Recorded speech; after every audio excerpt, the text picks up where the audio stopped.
April 2nd, 2026, while every camera, every satellite feed, and every intelligence analyst in the Western world was locked onto the skies over Iran, something terrifying was happening 4,000 miles to the east. Taiwan's Ministry of Defense detected 25 Chinese military aircraft surging toward the island in a single coordinated wave. Not cargo planes, not routine patrols. We are talking about J-25th generation stealth fighters, J-16 multi-role strike aircraft, and Y-8 electronic warfare planes designed to blind radar systems and jam communications. This was not a drill. This was not a coincidence. And when you understand what Beijing was actually testing in that 48-hour window, you will realize that the real crisis isn't in the Middle East. It's in the Taiwan Strait, and almost nobody is talking about it. Before we break down exactly how this happened, we have a quick request. You are watching a brand new channel. Our dedicated team is working over 12 hours a day, every single day, without rest, to bring you the highest quality military analysis on YouTube. Our immediate goal is to reach our first 1,000 subscribers to monetize the channel and fund this research. If you want to support real tactical breakdowns, please hit that subscribe button. It means the world to our team. To understand why those 25 aircraft matter, you need to understand the invisible chessboard that has defined the Taiwan Strait for decades. Since 1949, the People's Republic of China has considered Taiwan a breakaway province. For most of that time, the military balance was straightforward. The United States maintained overwhelming naval and air superiority in the Western Pacific. Aircraft carrier strike groups could park themselves in the strait. American fighter jets could be overhead within hours. And China, despite its enormous ground forces, simply lacked the naval aviation and amphibious capability to cross 100 miles of open water against that kind of opposition. Taiwan slept relatively well at night because the American shield was always there, always credible, always ready. But that was the old world. Over the past 15 years, China has undergone the most dramatic military modernization in modern history. The People's Liberation Army Navy now operates the largest fleet on Earth by hull count. Its shipyards are producing destroyers, frigates, and amphibious assault ships at a pace that makes American defense planners physically uncomfortable. The PLA Air Force has fielded the J-20, a stealth fighter that represents Beijing's answer to the F-22 Raptor. They have built artificial islands in the South China Sea, bristling with missiles, radars, and airstrips. And they have deployed what the Pentagon calls the most formidable anti-access area denial network on the planet. Thousands of ballistic missiles, cruise missiles, and anti-ship weapons designed for one singular purpose: to keep the United States Navy so far from the Chinese coast that it cannot intervene in a Taiwan scenario before it is too late.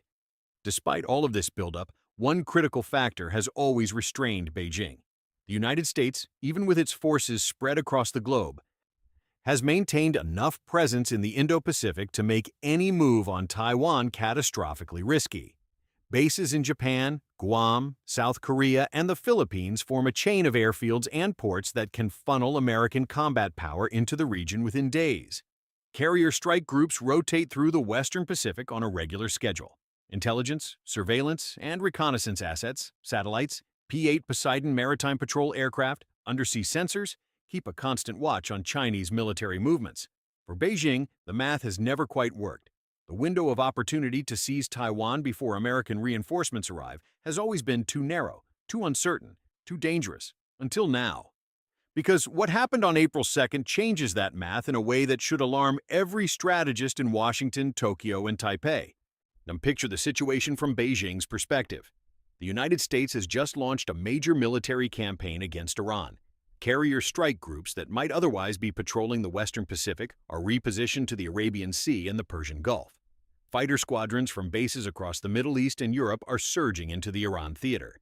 Aerial refueling tankers, AWACS command aircraft, intelligence platforms, all of these finite, precious assets are being consumed by operations thousands of miles from the Taiwan Strait. Ammunition stockpiles, particularly precision-guided munitions, are being drawn down against Iranian targets. And most critically, the attention of the Commander-in-Chief, the Secretary of Defense, the Joint Chiefs, and the entire national security apparatus is focused like a laser on one crisis: Iran. Not China, not Taiwan. Beijing sees all of this. They see it in real time, through their own satellites, through signals intelligence, through open-source tracking of American naval movements. And they make a calculation.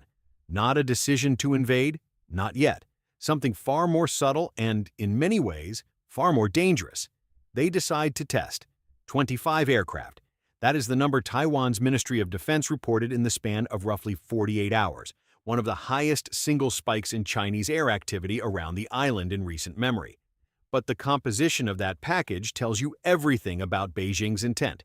This was not a random collection of planes doing training laps. This was a carefully curated force designed to simulate the opening moves of a real air campaign. Start with the J-20S. China's stealth fighter is their tip of the spear in any Taiwan scenario. Its job is to penetrate Taiwanese and, potentially, American air defenses without being detected, take out key command nodes, radar installations, and communication hubs, and create chaos in the opening minutes of a conflict. By including J-20s in this surge, Beijing is sending a message that they are practicing the hardest, most sensitive part of the playbook, the stealth penetration phase that would precede any larger assault. Then the J-16s. These are China's workhorses, roughly equivalent in role to the American F-15E Strike Eagle. They carry a massive weapons payload, air-to-air missiles, precision-guided bombs, anti-ship missiles, and electronic warfare pods. In a real scenario, J-16S would follow the J-20S into degraded airspace, hitting air bases, port facilities, and military headquarters across Taiwan. They would also provide the muscle for air superiority, tangling with Taiwan's aging fleet of F-16S and Mirage 2000S. 25 aircraft, including a significant number of J-16SS, means China was not just poking around the edges. They were rehearsing a strike package. And then, perhaps most ominously, the Y-8 electronic warfare variants. These large turboprop aircraft are packed with jamming equipment, signals intelligence receivers, and electronic countermeasure systems.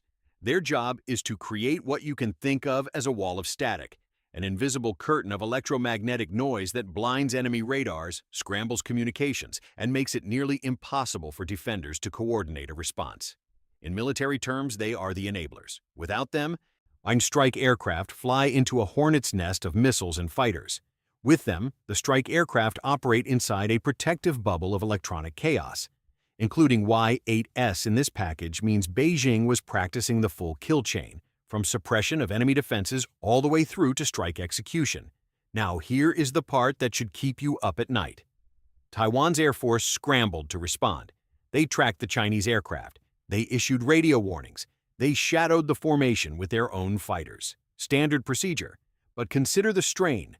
Taiwan's Air Force is small. They have roughly 300 combat aircraft, many of them older models. Every time China sends a large package like this, Taiwan has to burn flight hours, stress airframes, fatigue pilots, and deplete maintenance budgets to respond. China, with its vastly larger Air Force, can afford to do this repeatedly. Taiwan cannot. It is a war of attrition that is being fought right now in peacetime without a single shot being fired. And every sortie Taiwan flies in response to a Chinese probe is a sortie that wears down their readiness for the day when the probes stop and the real thing begins. But the timing is what elevates this from a regional concern to a global emergency. Beijing did not send those 25 aircraft on a random Tuesday. They sent them at the exact moment the United States was consumed by a shooting war with Iran. That timing is a message, and it has multiple audiences. The first audience is Washington. The message is blunt. You cannot be everywhere at once. You have made commitments in the Middle East that are draining your capacity in the Pacific.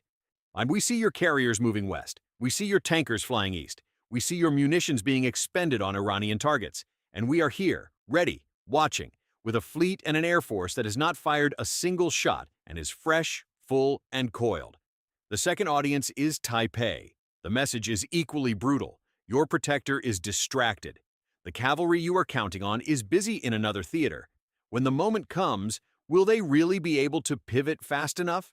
Will they have the ammunition, the ships, the political will to fight on two fronts simultaneously? Beijing wants Taiwan's leaders to lie awake asking those questions. The third audience is the rest of Asia. Japan, South Korea, the Philippines, Australia. All of these nations are partners in the American-led security architecture in the Pacific. And all of them are watching to see whether the United States can credibly maintain deterrence in their region while fighting a war in the Middle East. If the answer looks uncertain, some may begin to hedge. Some may quietly signal to Beijing that they would prefer to stay neutral in a Taiwan crisis. That erosion of allied solidarity is exactly what China wants. There is a concept in military strategy called a strategic window. It describes a temporary period when the balance of power shifts enough that an aggressor believes it can act with reduced risk. These windows do not last forever. They open when the defender is distracted, overstretched, or politically divided, and they close when the defender recovers, repositions, or demonstrates resolve. What Beijing is doing right now, probing Taiwan's defenses at the exact moment America is tied down in Iran, is a textbook attempt to measure the dimensions of that window. How wide is it? How long will it stay open? What can we get away with before someone pushes back? The nightmare scenario is not that China invades Taiwan tomorrow. The PLA is probably not ready for a full-scale amphibious assault in April 2026. The nightmare is what happens if this pattern continues. If the Iran conflict drags on for weeks or months, consuming American attention and resources, Beijing has every incentive to keep pushing. 25 aircraft today, 40 next week. A naval exercise simulating a blockade the week after. Each escalation tests a new boundary, forces a new response, and gathers new intelligence about how fast the United States can react and how much bandwidth it really has. And there is a terrifying feedback loop at work. The more resources America commits to Iran, the bolder China becomes in the Pacific. The bolder China becomes, the more America has to divert attention and assets back to the Pacific. But diverting assets from the Iran campaign creates openings there, potentially emboldening Iran or its proxies. Washington is being stretched across a strategic rack, pulled in two directions by two adversaries who may not be formally coordinating but whose interests are perfectly aligned in one respect. They both benefit when American power is divided. Inside the Pentagon, this is the scenario that has haunted war planners for years. They call it the two-theater problem. Can the United States fight and win two major conflicts simultaneously? During the Cold War, the answer was yes, at least on paper. American force structure was designed for it. But decades of budget cuts, force reductions, and a pivot toward counterterrorism have left the military smaller, leaner, and arguably less capable of sustaining two high-intensity campaigns at once. The current situation, a real shooting war in the Middle East and a rapidly escalating gray zone confrontation in the Pacific, is the most dangerous test of that capability since the end of the Cold War. Taiwan itself is in a uniquely vulnerable position. Unlike Ukraine, which shares a long land border with NATO allies and can receive weapons overland, Taiwan is an island. If China establishes a naval and air blockade, resupply becomes extraordinarily difficult. The island depends on imports for energy, food, and critical materials. Its semiconductor industry, which produces the advanced chips that power everything from iPhones to F-35 fighters, is a strategic asset of incalculable value. If that industry is threatened, damaged, or captured, the economic consequences ripple across every major economy on the planet. China knows this. The world knows this. And that is precisely why Beijing's probing is so dangerous. It is poking at the single most consequential flashpoint in global geopolitics at the exact moment the referee is looking the other way. Consider the electronic warfare dimension. Those Y-8 aircraft flying near Taiwan are not just jamming radars for practice. They are mapping Taiwan's electromagnetic environment in exquisite detail. Every time they fly, they collect data on which frequencies Taiwanese radars use, how quickly operators switch between modes, where the gaps in coverage are, and how the island's command and control network responds under pressure. That data is gold. It feeds directly into PLA planning for a real operation. Every probe makes the next probe more effective, and every probe brings China's electronic order of battle one step closer to being optimized for the real thing. The J-20 flights are equally valuable for intelligence. By flying stealth fighters near Taiwanese airspace, China forces Taiwan to activate its most sensitive detection systems, the radars, the infrared search and track sensors, the electronic support measures that are normally kept in reserve for a real conflict. Once activated, those systems can be observed, measured, and cataloged by Chinese intelligence aircraft and ground stations. Beijing is essentially forcing Taiwan to show its cards, one hand at a time, while keeping its own cards face down. For the United States, the strategic implications are suffocating. Every carrier strike group has a finite amount of jet fuel, munitions, and crew endurance. Every air wing has a limited number of airframes and pilots. Moving a carrier from the Western Pacific to the Persian Gulf is not like moving a chess piece. It takes weeks, burns millions of dollars in fuel, and leaves a gap that cannot be filled by wishing. Right now, with operations over Iran demanding enormous air and naval resources, the Pacific Fleet is thinner than anyone in Washington would like to admit publicly. China can see this through commercial satellite imagery alone. They do not need spies, they just need to count the ships. What makes this moment uniquely perilous is the risk of miscalculation. China is probing, Taiwan is responding, American forces are stretched. In that environment, a single accident, a mid-air collision, a radar lock interpreted as hostile, a fighter pilot making a split-second decision under pressure, could cascade into a crisis that neither side intended, but neither side can back down from. History is full of wars that started not because leaders wanted them, but because the machinery of escalation, once set in motion, proved impossible to stop. The assassination of an archduke, a border skirmish that spiraled, a miscommunicated order. The Taiwan Strait in April 2026, with 25 Chinese warplanes in the air and American attention fixed on Iran, is exactly the kind of environment where miscalculation thrives. The broader geopolitical picture is even more disturbing. Russia, bogged down but unbroken in Ukraine, watches both crises with intense interest. North Korea, emboldened by its expanding nuclear arsenal, sees opportunity in distraction. Iran itself, now locked in direct combat with the United States, has every incentive to encourage Chinese pressure on Taiwan because it splits American resources further. These are not formal allies in the traditional sense, but they are operating as a loose coalition of disruption, each benefiting from the chaos the others create, each probing a different flank of American power at the same time. For Taiwan, the message from April 2nd is stark. You must prepare as if help may be delayed. Stockpile munitions, harden infrastructure. Train for asymmetric defense. Because if the day comes when those 25 aircraft are followed by 250 and the American carriers are a week away instead of a day, the first 72 hours will determine whether the island survives as a free society or becomes another line on a map redrawn by force. For the United States, the message is equally clear. Deterrence is not a speech. It is not a press release. It is ships on station, aircraft in hangars, and munitions in magazines, positioned where they need to be, when they need to be there. If Washington cannot demonstrate that it can handle Iran and still maintain a credible posture in the Pacific, then the strategic window Beijing is measuring will only grow wider, and one day it may grow wide enough for them to walk through. 25 aircraft. And that is all it took to expose the most dangerous fault line in American grand strategy. Not a war, not an invasion. Just 25 planes, timed perfectly, launched into a moment of maximum American distraction. And somewhere in Beijing, planners are studying the response times, the diplomatic reactions, and the satellite imagery of thinning American naval presence in the Pacific. They are taking notes. They are refining models. And they are waiting. If you enjoyed this deep dive, hitting the like and subscribe button takes exactly 2 seconds and helps us expose more geopolitical realities. See you in the next briefing.